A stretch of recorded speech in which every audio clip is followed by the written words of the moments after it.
Hello everybody, it is Stella from New Hope Wellbeing and we are back with another video. I hope everybody has been enjoying their week so far. It's a short week for us here in Melbourne, in Australia I should say, because obviously Easter Monday was Monday and we also had Anzac Day on Friday. So another little short week for us again.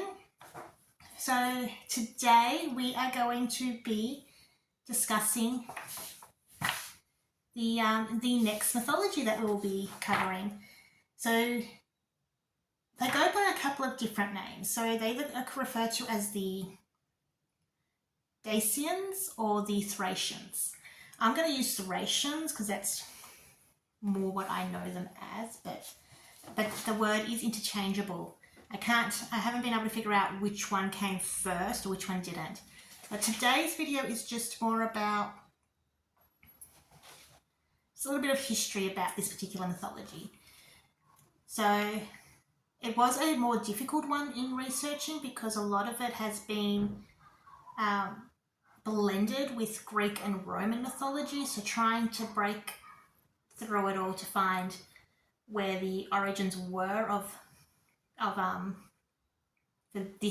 their particular mythology versus where it started to blend was a little bit more interesting there, was a little bit more trickier, I should say there.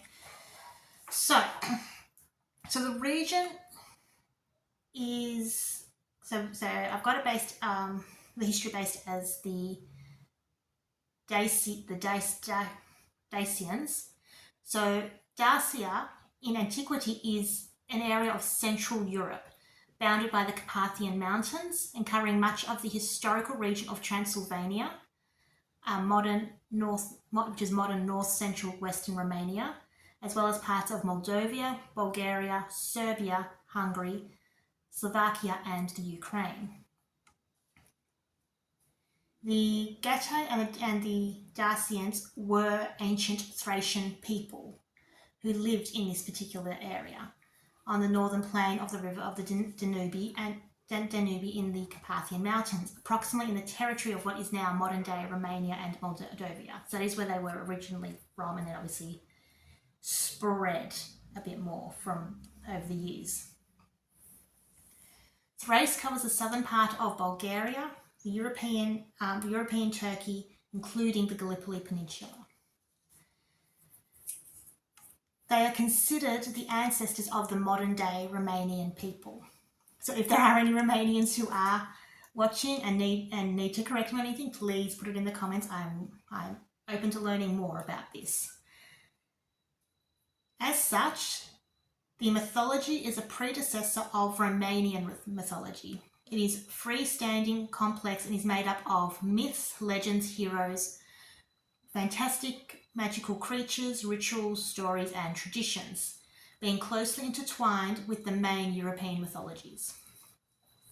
The Dacian mythology is said to be rooted in the Cactuni culture, which is the oldest European civilization, dating from 5,600 BC through to 3,500 BC, preceding by a few hundred years the human settlements from Sumer and ancient Egypt. Sumer is, for those who don't know, is Mesopotamia. So we will actually be covering their mythology as well at some point. The Dacian mythology mainly focuses on the theme of immortality. It encloses a small number of gods. So yes, a small number of gods, and stands out especially through its wolf cult, which is expressed through the mythical character the werewolf. After the Dacians were conquered by the Roman Empire and the Roman population was formed, the Romanian population was formed, Romanian mythology was generated by taking the different elements from the Thracians, the Greeks, and Roman mythologies, but mainly from the Dacian mythology, resulting in a series of wonderful tales full of magic and mystery, but still unknown on an international level. Alongside the werewolf mythology is also the vampire mythology. As anyone who knows Dracula will also know, Dracula is from Transylvania. And there are a series of unique tale-like characters, most of which are still unknown on the international stage. Among them are legendary heroes, fairies, witches, elves, and a whole spectrum of other creatures. These creatures are the source through which complex universal themes are approached. And this includes immortality. Nature's primordiality, as all the cosmic themes of relativity, the cyclical nature of the world, and universal balance. The myths and legends were transmitted orally through storytelling and customs, there's little written evidence remaining, which is what makes it trickier when I was researching it all. Even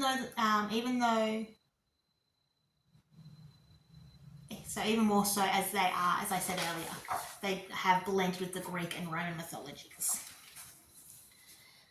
Ever since the pre-Dacian period of 4000 BC, we can find elements which refer to the wolf cult in painted ceramic objects, which represent warriors with wolf heads.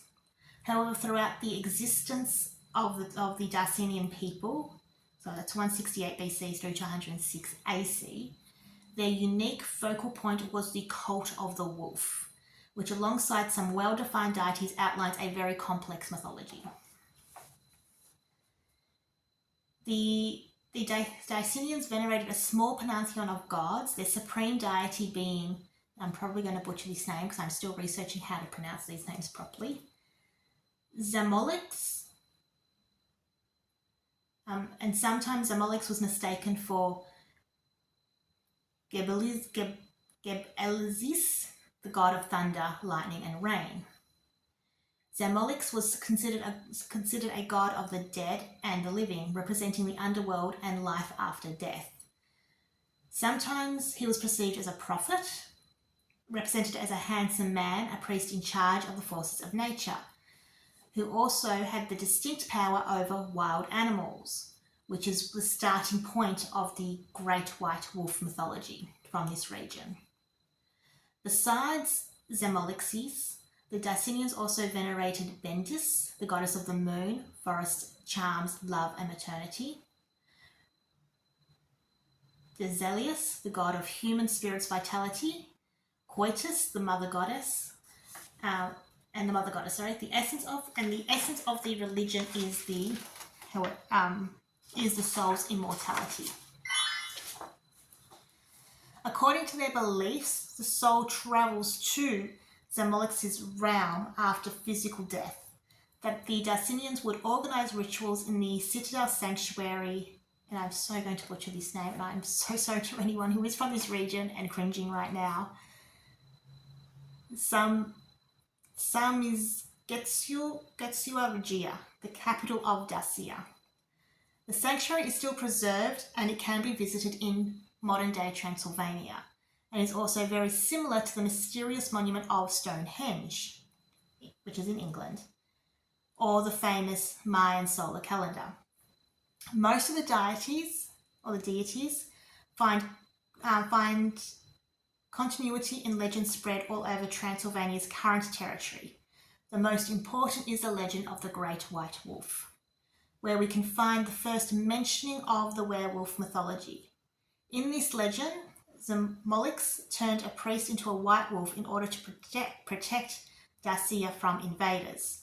The wolf was a focal point for their rituals, but also in times of war, when the warriors excelled on the battlefield, attacking and behaving as wolves. Even their battle flag named Draco had the shape of a wolf's head. When air would enter its open mouth, it would generate a strong hissing sound resembling the howl of a wolf. Plenty of customs and habits related to the cult of the wolf have remained intact to this day in Romania. This animal left plenty of marks upon Romanian culture. It has materialized in mountains, cities, mountain passes, valleys, caves, forest hills, and people which bear the name of this magic and imposing animal.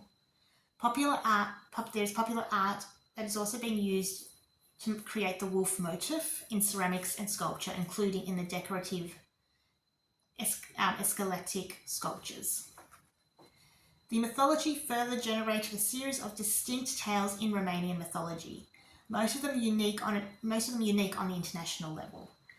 In Romanian tales, we can find legendary heroes, fairies, witches, pucks, and plenty of other creatures.